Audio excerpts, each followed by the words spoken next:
The morning light spills through the kitchen window, painting the countertops in soft gold. I sit at the table in our Crestwood home, a mug of coffee warming my hands, the steam curling up like a quiet promise.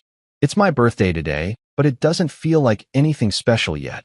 Just another Tuesday in Massachusetts, with the world waking up outside. The house hums with its usual rhythm. The faint crackle of the radio playing jazz in the living room. The scent of lavender candles my wife lit before she left for work, and the distant sound of our daughter's footsteps upstairs. I take a sip of coffee, strong and black, just how I like it, and glance at the stack of garden designs on the table. As a landscape architect, I spend my days sketching out people's dreams. Perfect lawns, winding paths, flower beds that bloom like they're telling a story. Today, though, my mind's half here, half drifting. I lean back in the chair, the wood creaking under me, and think about how quiet birthdays have gotten. Back when I was a kid, they were loud, balloons, cousins running around, my mom shouting for everyone to settle down before the cake came out. Now, at 42, it's different. My wife's at the private school where she teaches, probably wrangling fifth graders into neat rows. Our daughter, 10 years old and growing faster than I can keep up with, is getting ready for school, probably hunting for her favorite purple backpack. I don't mind the calm, though. There's something honest about it, like the way a garden looks before you start digging. Full of potential, but not trying too hard. The clock on the wall ticks past 8. I should get to work, but I linger, flipping through my sketches. There's a project for a client in Newton, a backyard with too much shade, needs low-light plants, and maybe a small fountain. I jot a note about ferns, then pause when I hear the front door creak open upstairs. Footsteps thump down the stairs, quick and light, and I smile to myself. My daughter bursts into the kitchen, her hair a little messy, one sock pulled up higher than the other. "Dad, have you seen my math book?" she asks, her voice bright but edged with that morning rush. I point to the counter where it's buried under a pile of her colored pencils. She grins, grabs it, and darts back out, calling, "Love you," over her shoulder. The door slams, and I'm alone again, the jazz filling the silence she left behind. I stand, stretch, and carry my mug to the sink. The kitchen's clean, like always, my wife's touch. She's got this way of making everything feel ordered, like the world's supposed to fit together just so. I rinse the mug, set it on the rack, and head to my office down the hall. It's a small room, just big enough for a desk, a bookshelf, and a window that looks out on the maple tree in our front yard. The leaves are starting to turn, reds and oranges creeping in. I settle at the desk, pull up my laptop, and start tweaking the Newton design.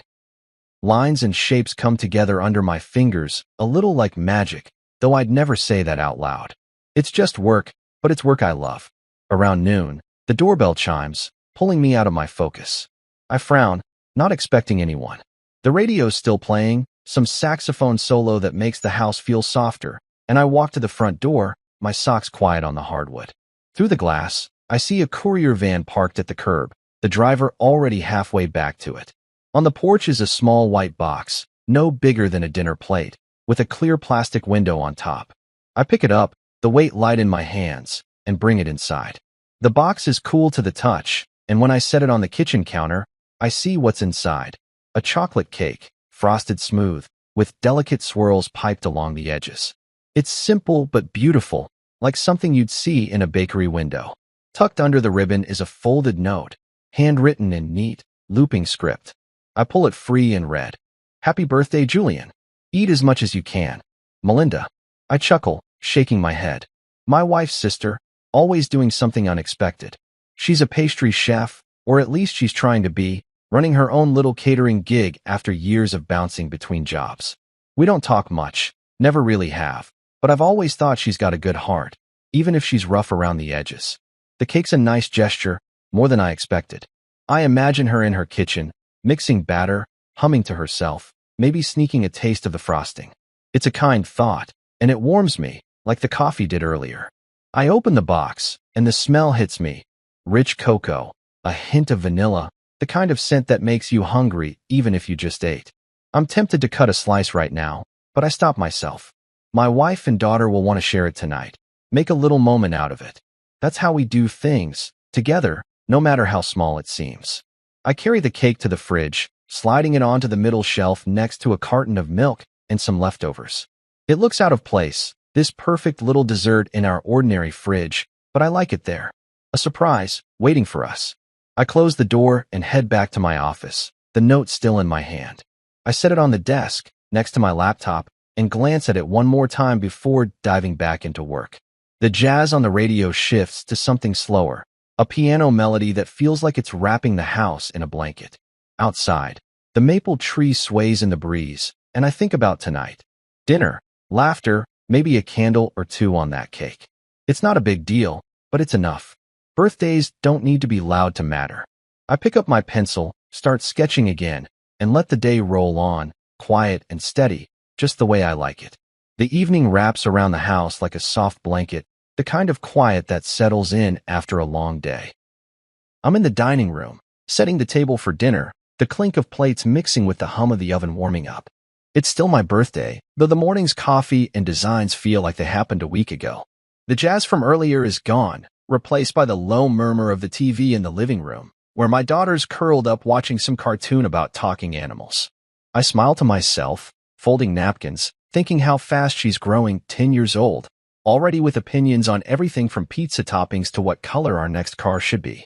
My wife's in the kitchen, stirring something that smells like rosemary and garlic, her hair tied back, sleeves rolled up. I catch a glimpse of her through the doorway, and my chest warms. We've been married 12 years, and she still makes the ordinary feel like it matters. I step into the kitchen to grab the water pitcher, and she glances over with a tired smile. "You're not supposed to help on your birthday," she says, her voice light but firm. I shrug, leaning against the counter. Feels wrong to just sit around. She shakes her head, but there's a laugh in her eyes, the kind that says she's not really mad. I fill the pitcher, the water glugging softly, and think about how we've always been like this, moving together, filling in the gaps. Dinner's nothing fancy tonight. Roasted chicken, mashed potatoes, green beans. Simple, but good. I don't need a big party or a pile of gifts. Just this, us, the three of us, around the table. When the food's ready, I call our daughter in, and she bounds to her seat, her nose a little red from a cold she's been fighting. "Can I have extra potatoes?" she asks before I've even sat down. I pass her the bowl, chuckling. "Only if you say pretty please first." She rolls her eyes but says it, and we all laugh, the sound filling the room like sunlight. We eat, talking about little things, her school project on planets, my wife's story about a kid who tried to smuggle a frog into class, my plans for a client's garden. It's easy, comfortable, the kind of talk that stitches a family together. I take a bite of chicken, savoring the way it falls apart, and think how lucky I am to have this life, this home, these people. After we clear the plates, I remember the cake in the fridge, the one my wife's sister sent over this morning. I stand, ready to grab it, but my daughter sniffles and wipes her nose on her sleeve. My wife frowns, touching her forehead. "You're a little warm," she says, her teacher voice kicking in. "Maybe we should skip dessert tonight, let you rest." Our daughter groans, but I nod. "Better safe than sorry," I say, though I'm a little disappointed. I was looking forward to that chocolate frosting, to seeing her eyes light up when we cut into it. "Tomorrow, then," I add, ruffling her hair. She grumbles but doesn't fight it, which tells me she's not feeling great. I walk to the fridge anyway, just to make sure the cake's safe, and slide it onto the shelf with a small smile. It's still there, perfect and waiting, like a promise for tomorrow. Later, as my wife tucks our daughter into bed, I sit on the couch, my phone buzzing on the coffee table. It's a text from my wife's sister, sent a few days ago, but I'd forgotten to reply. "Don't forget, this one's made with love." I grin, picturing her in her cluttered kitchen, flour on her apron, maybe cursing when the frosting didn't set right. She's always been a bit of a mystery to me, divorced, raising 2 kids on her own, always chasing the next big break with her baking. We don't talk much, and when we do, it's polite but stiff, like we're both trying too hard. Still, the cake was a nice touch. I type a quick reply, "Got it. Looks amazing. Thanks," and hit send, feeling a small glow of gratitude. Family's complicated, but gestures like that make it feel worth the effort. I lean back, the couch cushion sinking under me, and think about her for a moment. She's had it rough, money troubles, a messy divorce, her kids always a little wilder than ours. At family dinners, my wife's mom never lets her forget it, dropping comments about poor choices or wasted potential. I've heard those conversations too many times, seen the way they make her shrink. My wife tries to smooth things over, but it's like putting a bandage on a broken bone. I don't know her well enough to fix it, but I've always felt a quiet respect for her. The way she keeps going, keeps baking, keeps showing up. The cake feels like proof of that, a small, sweet defiance. The stairs creak, and my wife comes down, her face soft but tired. She's out like a light, she says, sinking onto the couch next to me. I wrap an arm around her, pulling her close, and she rests her head on my shoulder. The TV's still on, some commercial about car insurance, but we're not really watching. "Good birthday," she asks, her voice muffled against my shirt. I nod, kissing the top of her head. "Best one yet." It's not a lie, even without the cake. We sit there, the house settling around us, the fridge humming faintly in the kitchen. I think about the note that came with the cake, "Eat as much as you can," and chuckle to myself. It's such a her thing to say, bold and a little cheeky, like she's daring me to enjoy it. I don't need to eat it tonight to feel full. This moment, this warmth, this life, it's enough. We stay like that until the clock pushes past 10, then head upstairs, the day folding closed behind us. I brush my teeth, change into pajamas, and climb into bed, the mattress dipping under my weight. My wife's already half asleep, her breathing slow and even. I lie there, staring at the ceiling, the glow of the streetlight slipping through the blinds. The cake's still in my mind, a small, silly thing that feels bigger than it should. I don't know why it matters so much. Maybe because it's a gift, maybe because it's a surprise. Either way, I'm glad it's there, waiting for us. I close my eyes, let the day slip away, and drift off, thinking of chocolate frosting and tomorrow's possibilities. The next morning feels softer than my birthday, like the world's taking a deep breath. I'm in the kitchen, pouring coffee into my favorite mug, the one with the chipped handle my daughter picked out at a craft fair years ago. The house is quiet, just the faint tick of the clock and the hum of the fridge keeping me company. My wife's already left for work, her car pulling out of the driveway before the sun was fully up, and our daughter's at school, probably doodling in the margins of her notebook instead of listening to her teacher. I take a sip, the coffee bitter and warm, and lean against the counter, staring out the window. The backyard's a mess of fallen leaves, reds and golds piling up under the oak tree. I should rake them later, but for now, I'm content to just stand here, letting the day ease into me. I think about last night, dinner, laughter, the way my wife's hand felt in mine on the couch. We didn't eat the cake, and I'm still a little bummed about it, but it's fine. Our daughter's cold had her sniffling, and my wife was right to play it safe. I opened the fridge to grab some milk, and there it is, that chocolate cake, still sitting on the middle shelf, its frosting smooth and untouched. I smile, remembering the note from my wife's sister. "Eat as much as you can." It's a funny thing to write, bold and playful, like she's challenging me to dive in. I close the door, leaving it for tonight. Maybe we'll cut it after dinner, make a little ceremony out of it, even if it's just the three of us. I carry my coffee to my office, the hardwood cool under my socks, and settle at my desk. My laptop's open, garden designs waiting for me, but my mind's wandering. I keep thinking about her, my wife's sister. She's always been the odd one out in their family, the one who doesn't quite fit. My wife's the golden child, organized, successful, the teacher everyone loves, the mom who remembers every school event. Her sister, though, she's different. Divorced, scraping by with her baking business, raising two kids who are sweet but a little rough around the edges. I've seen the way people talk about her at family gatherings, especially my wife's mom. It's never outright cruel, but it's sharp, little jabs about her messy life, her bad decisions, her ex-husband who left her with nothing. I've always felt a tug of sympathy for her, even if we're not close. She tries, you know. That cake in the fridge, it's proof of that. I shake my head, trying to focus on work. I pull up a design for a client's backyard, start sketching in some shrubs, but my thoughts keep drifting.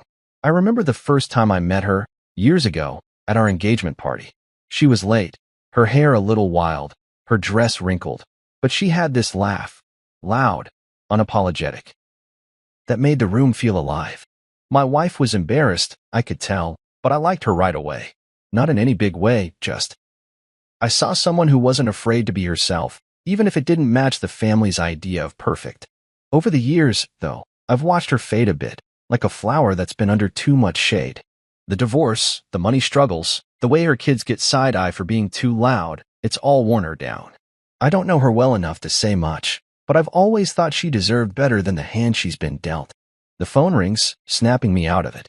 I glance at the screen and see my wife's mom's name. I hesitate, then pick up, bracing myself. Hello, I say, keeping my voice even. She launches right in. No hello. No how are you? I can't believe you didn't do anything for your birthday, she says, her tone sharp, like I've personally offended her. A man your age, with a family like yours, should have a proper celebration, not just some quiet dinner at home. I lean back in my chair, pinching the bridge of my nose. She's like this sometimes, pushy, always comparing, always wanting more. I try to explain that I liked our dinner, that it was enough, but she's not listening. You know who else didn't bother with birthdays, she says, her voice dropping. That ex-husband of hers. Always too busy, too selfish. You're better than that, aren't you?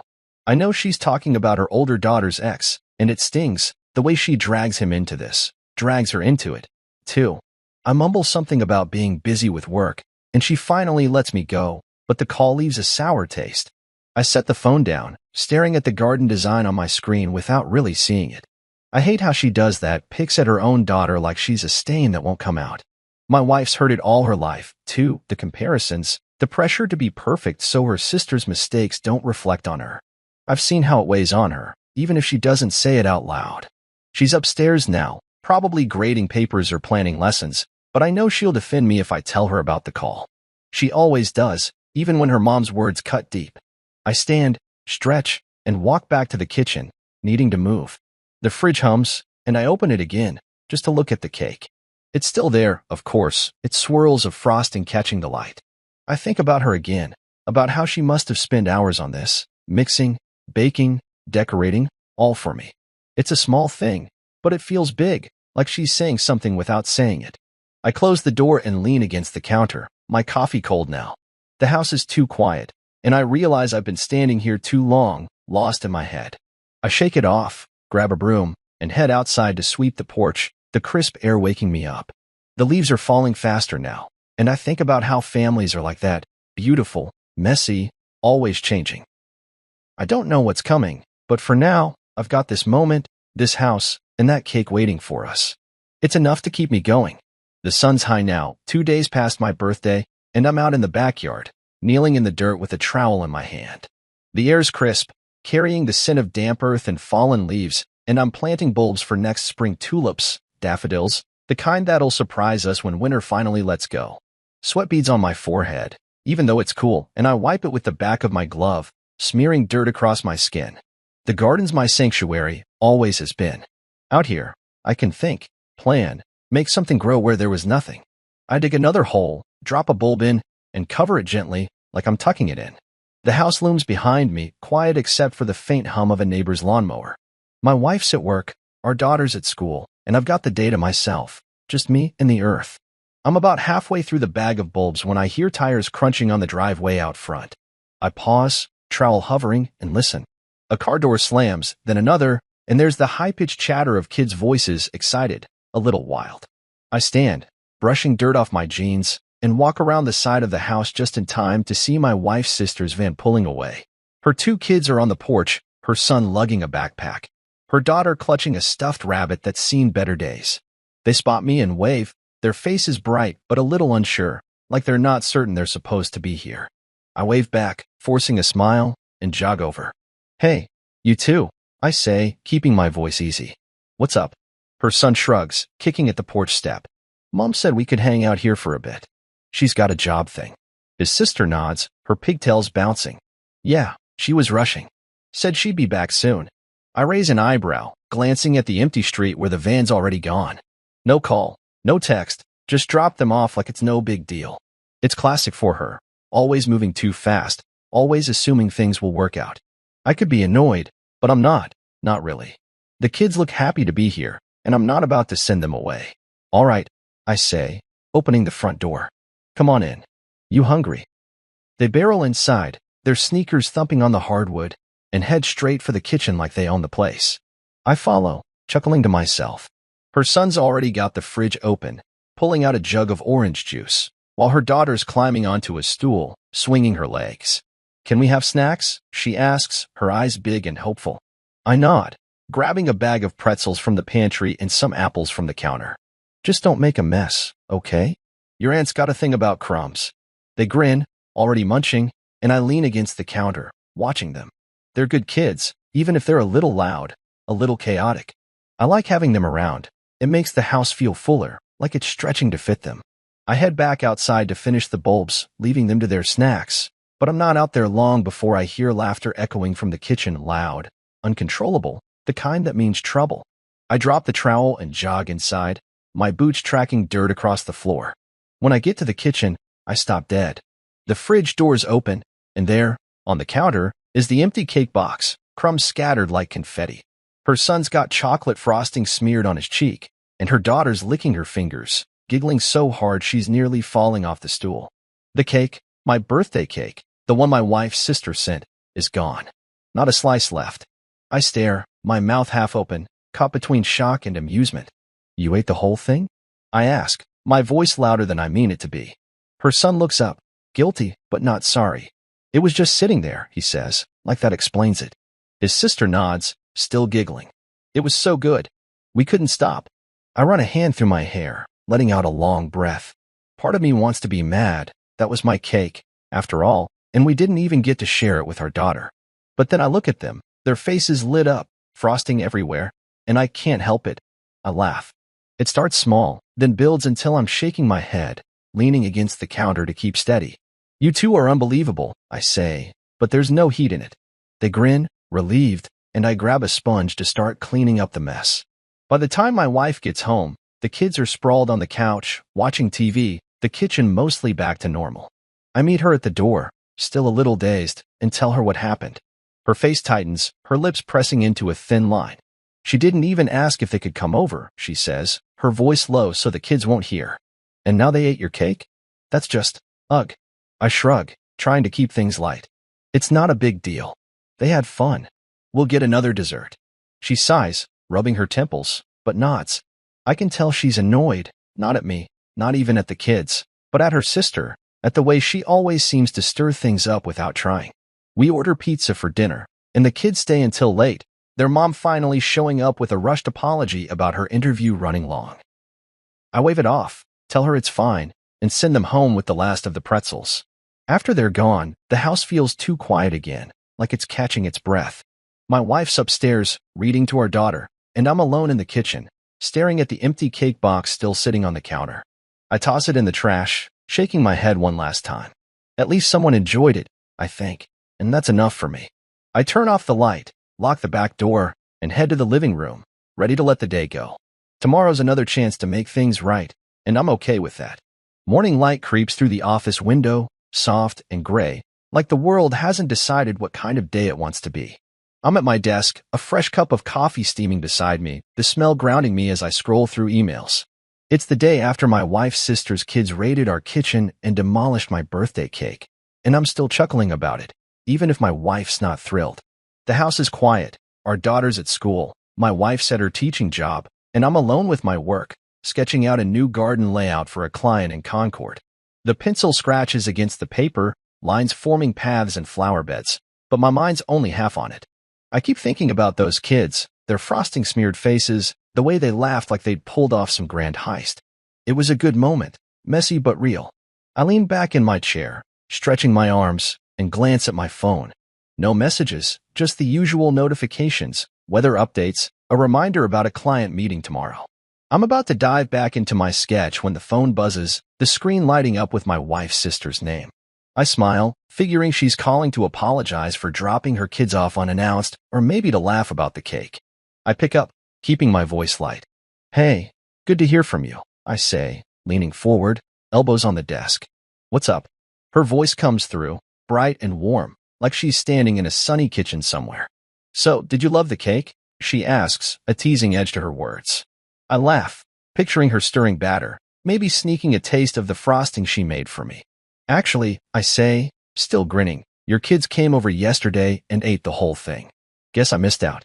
I expect her to laugh, maybe groan about her kids being little terrors, but there's nothing, just silence. It stretches out, heavy, like the air before a storm. My smile fades, and I sit up straighter, the phone suddenly feeling cold against my ear. Hello, I say, thinking maybe the call dropped. Then I hear it, A sharp intake of breath, followed by a scream that makes me flinch. What? Happy birthday, you? She shrieks, her voice cracking like glass. No, no, no, no. Before I can say anything, the line goes dead, the silence rushing back in, louder than before. I stare at the phone, my heart thudding in my chest. The screen's gone dark, her name replaced by the time. 10:17 a.m. I set the phone down slowly, like it might break if I moved too fast, and lean back, trying to make sense of what just happened. My coffee's still steaming, my sketch half finished, but the room feels different now, smaller, like the walls are leaning in. I replay her words, happy birthday, you, and the way she screamed, raw and panicked, like I'd told her something awful. My stomach twists, a slow, uneasy churn. I try to laugh it off, tell myself she's just being dramatic, but it doesn't stick. Something's wrong, and I can't shake it. I stand, pacing the office, my socks scuffing against the rug. The house is too quiet, the kind of quiet that makes you notice every creak, every hum. I think about calling her back, but what would I say? Sorry I freaked you out? What's with the screaming? Instead, I grab my coffee and walk to the kitchen, needing to move, to do something. The fridge hums, and I open it without thinking, my eyes landing on the middle shelf where the cake used to be. It's gone, of course, just an empty space now, but I stare at it anyway, like it might tell me what's going on. I close the door and lean against the counter, sipping my coffee, but it tastes bitter now, like it's gone cold even though it hasn't. I try to piece it together. She sent the cake for my birthday, right? A nice gesture, thoughtful, even if we're not close. So why the panic when I said her kids ate it? Maybe she worked hard on it, wanted me to try it myself. Maybe she's stressed, overworked, and it hit her the wrong way. She's been struggling for years, money, her kids, that divorce that left her picking up pieces. I've seen her at family dinners, forcing smiles while my wife's mom lists her failures. Maybe this was her way of proving something, and I messed it up by letting her kids have it. But that scream, it wasn't just disappointment. It was something else, something bigger. I head back to my office, but I can't sit still. I grab my phone again, scroll to her number, and hover my thumb over the call button. I don't press it. Instead, I open my text and find the one she sent a few days ago. Don't forget, this one's made with love. It seemed sweet then, but now it feels off, like a puzzle piece that doesn't fit. I set the phone down and rub my eyes, trying to focus on my work, but the lines on my sketch blur together. I keep hearing her voice, the way it broke, the way it sounded like fear. My chest tightens, and I realize I'm holding my breath. I let it out, slow and shaky, and stand again, walking to the window. Outside, the maple tree in the front yard sways, its leaves catching the light. Everything looks normal, kids biking down the street, a neighbor walking her dog, but I feel like I'm standing on the edge of something I can't see. I think about my wife, how she'd probably say her sister's just being her usual chaotic self. I want to believe that, want to let this go, but my gut's telling me different. I walk back to the kitchen, open the trash can, and look at the empty cake box, crumpled and smeared with frosting. It's just a box, just a cake, but it feels like more now, like it's hiding something I'm not ready to find. I close the lid, grab my keys, and head to the living room. Not sure what I'm doing, but knowing I can't stay still. Whatever just happened, it's not over, and I need to figure out why. The house feels too still this evening, like it's holding its breath. I'm in the kitchen, standing by the counter, staring at the trash can where the empty cake box sits like it's mocking me. My wife's just gotten home from work, her keys jingling as she drops them on the hall table, and I can hear her talking softly to our daughter upstairs, probably asking about homework or if she's feeling better. The fridge hums behind me, a low, steady sound, but it's not enough to drown out the echo of that phone call from this morning. My wife's sister's scream, sharp and jagged, like something broke inside her when I said her kids ate the cake. I keep replaying it, trying to make it fit with the woman who sent me a birthday cake with a sweet note, but it's like trying to plant a flower in concrete. Nothing grows. I open the trash can again, lift out the cake box, and set it on the counter. It's crumpled, the clear plastic window smudged with chocolate, but I smooth it out, looking for something, anything, that might explain why she freaked out. My fingers trace the edges, and that's when I see it. A small label stuck to the bottom corner, peeling slightly. It's not from a bakery, like I expected, but from Green Meadow Pharmacy, with a barcode and some tiny print I can't read without squinting. My stomach drops, a slow, heavy fall, like a stone sinking in water. Why would a cake box have a pharmacy label? I pull out my phone, snap a quick photo of it, and shove the box back in the trash, my hands moving faster than my thoughts. I don't know what this means, but it's wrong. Wrong enough to make my chest tight. I sit at the kitchen table, the photo open on my phone, and zoom in on the label. It's blurry, but I can make out the pharmacy's name and address, a few streets over.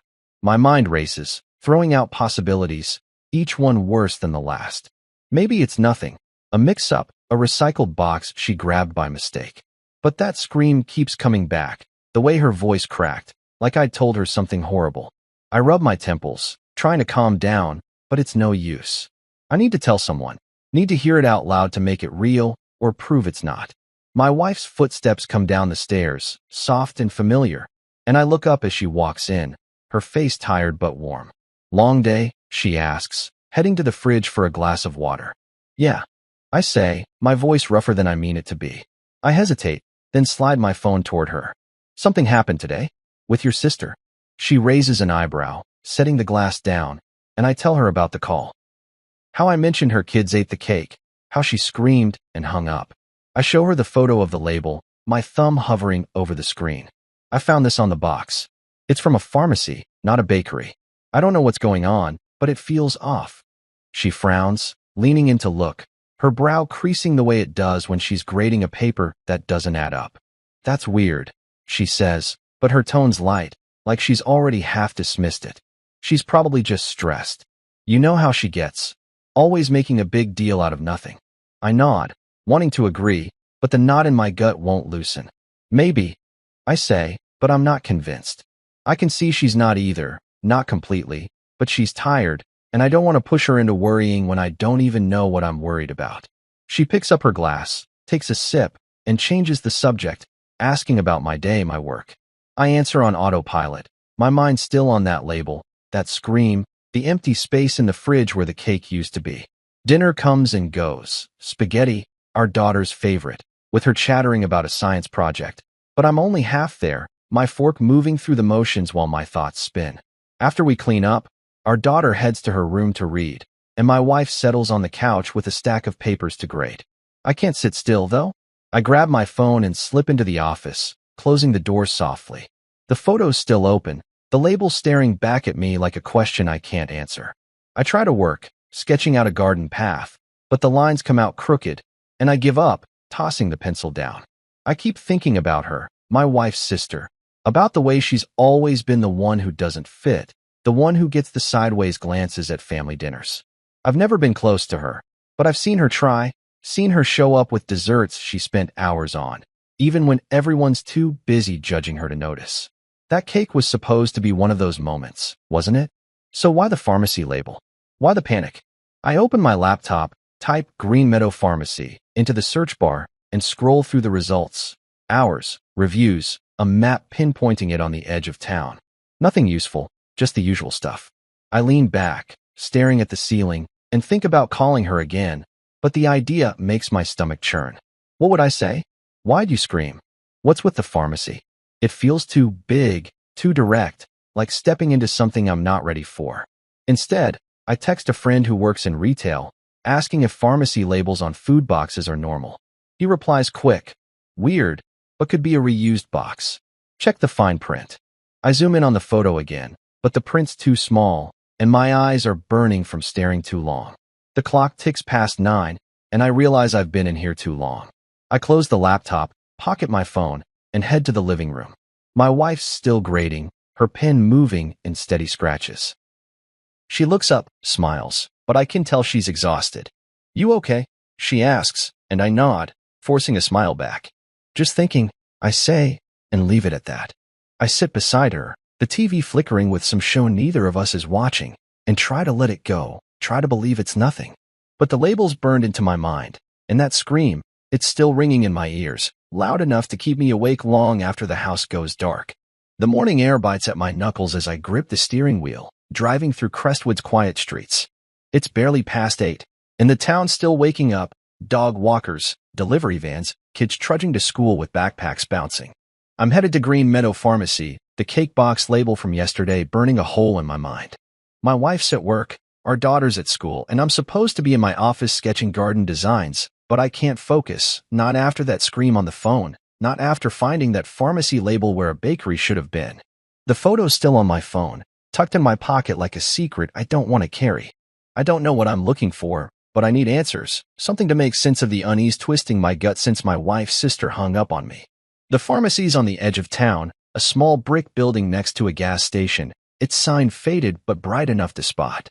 I pull into the lot, park near the entrance, and sit for a moment, the engine ticking as it cools. My hands are clammy, and I wipe them on my jeans, telling myself this is nothing, just a quick stop to clear things up. Maybe the label's a fluke, a reused box like my friend suggested. Maybe her reaction was just stress, like my wife said. But deep down, I know better. That scream wasn't stress, it was panic, raw and real, and I can't shake the feeling I've stumbled into something I wasn't meant to see. I grab my phone, check the photo one more time, and head inside. The door chimes, and the air smells like antiseptic and cheap air freshener. A clerk's behind the counter, young, maybe 20, scrolling on his phone. He glances up, nods, and goes back to his screen. I wander the aisles, not sure where to start, my boots scuffing the linoleum. There's no cake mix here, no frosting, just shelves of vitamins, bandages, and over-the-counter meds. I stop near the pharmacy counter in the back, where an older woman in a white coat is sorting prescriptions. My heart's thudding, and I feel ridiculous, like I'm playing detective in some bad movie, but I step up anyway. "Hi," I say, keeping my voice steady. "I've got a weird question. Can I show you something?" She looks up, her glasses slipping down her nose, and nods. I pull out my phone, open the photo of the label, and hold it out. This was on a cake box someone gave me. "It's from here, right? Any idea why?" She squints at the screen, then types something into her computer, her fingers quick and precise. "That's one of our labels," she says, her tone matter of fact. "Looks like a pickup from last week. I can't share customer details, but I can check security footage if it's a problem." My mouth goes dry, and I nod, not sure what I'm hoping for. She disappears into a back room, and I stand there, the fluorescent lights buzzing overhead, my pulse loud in my ears. She's back in a few minutes, her face neutral. Footage shows a woman picking up an order, laxatives and some cake mix. Paid cash. That's all I can say. The word laxatives hits like a punch, and I feel the air leave my lungs. I thank her, my voice barely working, and walk out, the chime ringing behind me. In the car, I sit with my hands on the wheel, staring at the dashboard. Laxatives and cake mix. I know what this was now, know it in my bones. She didn't just bake me a cake, she laced it. Meant it to make me sick, to humiliate me. My birthday, my moment, turned into a prank, a cruel one. I drive home in silence, the radio off, the truth settling in like frost. When I pull into the driveway, the house looks too normal, too calm, like it's lying to me. I head inside, drop my keys on the counter, and go straight to the trash, pulling out the cake box again. I stare at it, the smudged frosting, the pharmacy label, and feel a wave of nausea that's got nothing to do with eating anything. I sink into a kitchen chair, my phone heavy in my pocket. I don't want to do this, don't want to face it, but I have to. I text her, "We need to talk. Tonight." No explanation, no questions, just those words. I hit send and wait, my fingers tapping the table, the clock ticking too loud. The day drags on, each hour heavier than the last. I try to work, but my sketches come out wrong, paths looping into nowhere. My wife comes home, our daughter trailing behind her, and I keep quiet, not ready to tell them. Dinner's leftovers, and I pick at my food, my mind elsewhere. When the doorbell rings just after sunset, I know it's her. I open the door, and there she is, pale, eyes red, like she hasn't slept. My wife's upstairs with our daughter, reading bedtime stories, and I don't want them here for this. I nod toward the kitchen, and she follows, her step slow, like she's walking to a guillotine. We sit at the table, the cake box between us like evidence in a trial. I pull out my phone, show her the label's photo, and tell her what the pharmacy clerk said, laxatives, cake mix, her on the footage. Her face crumples, but she doesn't deny it. I lean forward, my voice low, steady, though I'm shaking inside. "Why?" That's all I ask, one word, because it's the only thing that matters. She covers her face with her hands, her shoulders trembling, and when she speaks, her voice is small, broken. "It wasn't meant to be dangerous," she says. "Just enough to embarrass you a little. You're the golden husband, the perfect one. I just wanted someone to know what it feels like when everything goes wrong. I sit back, the words hitting harder than I expected. I want to be angry, want to yell, but all I feel is heavy, like I've been carrying this moment without knowing it. I look at her, really look, and see the weight she's been carrying, 2 years of it, piling up until it spilled over into something ugly. The kitchen's quiet, just the fridge humming, and I realize this isn't just about me, isn't just about a cake. It's about her, about us, about a family that's been breaking for a long time. I don't know what to say, so I just sit there, letting her words settle, knowing we're not done yet. The kitchen feels smaller tonight, the air thick with words that haven't settled. I'm sitting at the table, my hands flat on the wood, staring at my wife's sister across from me. Her face is streaked with tears, her eyes red and raw, like she's been crying long before she got here. The crumpled cake box is still between us, its pharmacy label a silent witness to what she just admitted, that she laced my birthday cake with laxatives, not to hurt me, but to knock me off the pedestal she thinks I'm on. Her words hang heavy. You're the golden husband, the perfect one. I just wanted someone to know what it feels like when everything goes wrong. I should be furious, should be demanding apologies or throwing her out, but all I feel is a deep, aching weight, like I've been handed something too big to carry alone. I lean back in my chair, the wood creaking under me, and let her talk. She's shaking now, her voice low and unsteady, like she's afraid of her own story. It's always been like this, she says, her fingers twisting the edge of her sleeve. My sister gets everything, the house, the love, the support. You. I'm the family burden, the one who screws up, the one they whisper about. She wipes her eyes, but more tears come, and I stay quiet, letting her spill it all. She talks about their mom, how every mistake she made was held up against my wife's successes, good grades, good job, good marriage. She'd say, why can't you be more like her? Every time. It never stopped. Her voice breaks, and she looks down, like she's ashamed of how much it still hurts. I shift in my seat, my hands clenching, not out of anger, but because I know it's true. I've seen it. Those family dinners where her mom's voice cuts like a knife, slicing her down while praising my wife. I've watched her shrink, forcing smiles, bringing desserts no one really appreciates because they're too busy judging her divorce, her kids, her life. I always thought it was unfair, but I didn't know how deep it ran, how it festered into this plan to make me look foolish, to crack the perfect picture everyone paints of me and my wife. I take a slow breath, trying to find words, but my throat's tight. I didn't know it was like that for you. I say finally, my voice softer than I expect. Not like this. She nods, barely, and keeps going, like now that she's started, she can't stop.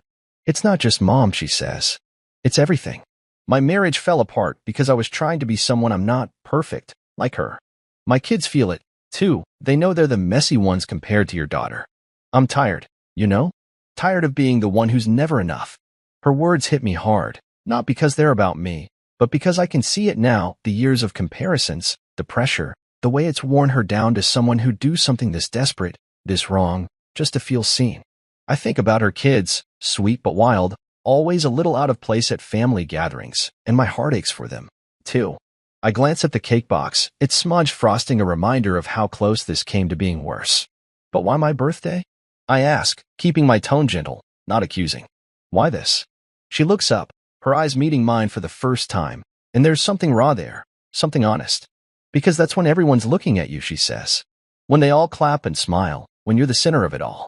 I just wanted the illusion to crack, just for a moment. I wanted them to see you stumble, to see it's not always perfect. She pauses, swallowing hard. I'm sorry. I didn't mean for it to go this far. I didn't think the kids would eat it. Her apology sits there, fragile, and I don't know what to do with it. Part of me wants to forgive her, to say it's okay, but it's not yet. I think about her kids, how they laughed eating that cake, how lucky we are it wasn't worse. I think about my wife, upstairs with our daughter, oblivious to this confession. I've always known her family was hard on her sister, but I thought it was just words, just criticism. I didn't see how it built up, how it pushed her to this. I believed what they said about you, I admit, my voice low. That you were messy, that you couldn't get it together. I didn't see the whole picture. She flinches, like my honesty stings, but she nods, like she's used to it. The stairs creak, and I tense, glancing at the doorway. My wife steps into the kitchen, her face curious but guarded, like she sensed something was happening. She stops when she sees her sister's tear-streaked face, the cake box on the table. What's going on? She asks, her voice sharp with worry.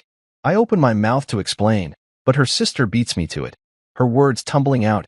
Everything, the laxatives, the pharmacy, the reason why. My wife's eyes widen, her hand gripping the back of a chair, and I can see the shock hit her, then the anger. You did what? She says, her voice rising, but I put a hand on her arm, gentle but firm. Wait, I say. Just listen. Her sister repeats it all, her voice breaking, and I watch my wife's face shift, anger giving way to something softer, something sadder. When the confession's done, the kitchen's quiet, the fridge humming like it's trying to fill the silence. My wife sits down, her hands folded tight, and looks at her sister like she's seeing her for the first time. I don't say anything, just let them sit with it, let the truth settle. I think about how we got here, years of small cuts, unspoken hurts, piling up until they spilled over into something ugly. I think about my own part, how I let those family dynamics play out without questioning them, how I didn't see the damage they were doing. The clock ticks, and I realize this is bigger than tonight, bigger than a cake. It's about a family that's been fractured for too long, about two sisters who've been pushed apart by expectations neither of them could meet. I don't have the answers, don't know how to fix it, but I know we can't go back to pretending. I look at them both, my wife, strong but tired, her sister, broken but trying, and feel a quiet resolve. Whatever comes next, we'll face it, but not like before. Not alone. The kitchen clock ticks past 10, its steady rhythm the only sound breaking the silence that settled over us. I'm still at the table, my hands resting on the wood, worn smooth from years of dinners and spilled juice. My wife sits across from me, her face pale, her eyes fixed on her sister, who's slumped in her chair, looking smaller than I've ever seen her. The cake box is gone, tossed back in the trash where it belongs, but its shadow lingers, heavy as the truth we've just unraveled.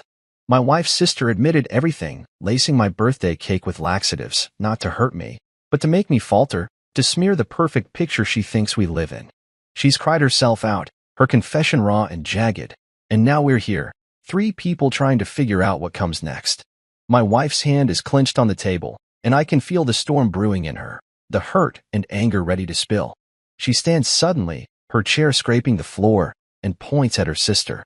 You need to leave, she says, her voice sharp, trembling with betrayal. I see the pain in her eyes, the way this cuts deeper than she can say, and I get it, her sister crossed a line, broke something sacred.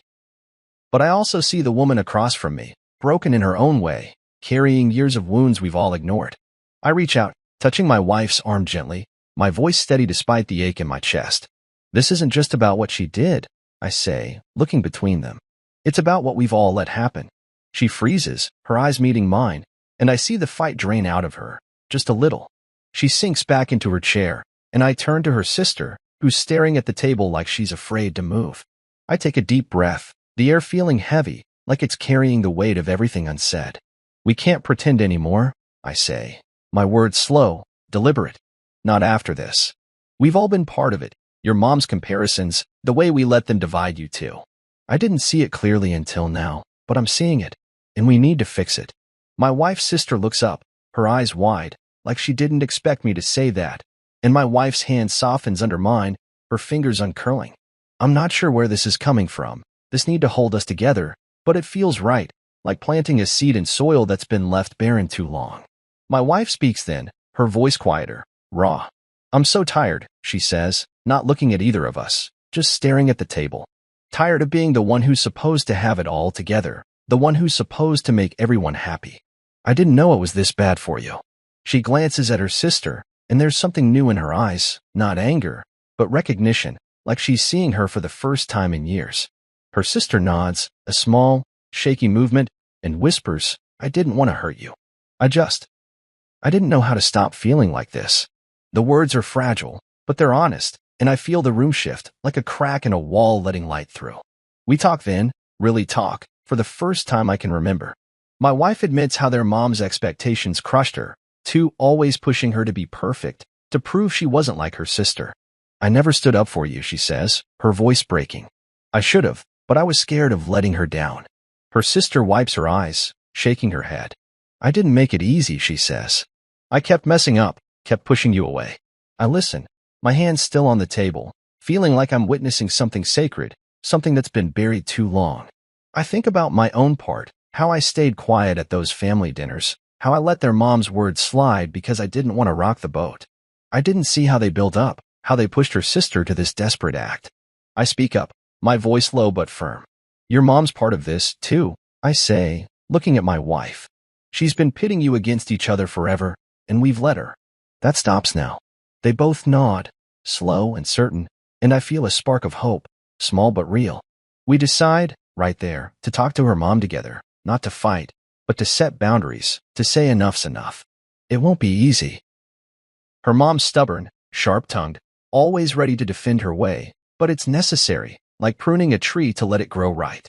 I can see my wife's shoulders relax, just a fraction, and her sister sits up straighter, like she's remembering who she can be. The conversation turns softer after that, less about blame and more about what's next. My wife's sister talks about her kids, how she's trying to give them a better life, even when it feels impossible. My wife shares stories from school, the kids she teaches, the ones who remind her of her sister's spirit. I tell them about my garden, how I'm planting bulbs now for spring, how you have to trust they'll bloom even when you can't see it yet. It's not perfect, not fixed, but it's a start, like turning soil before you plant.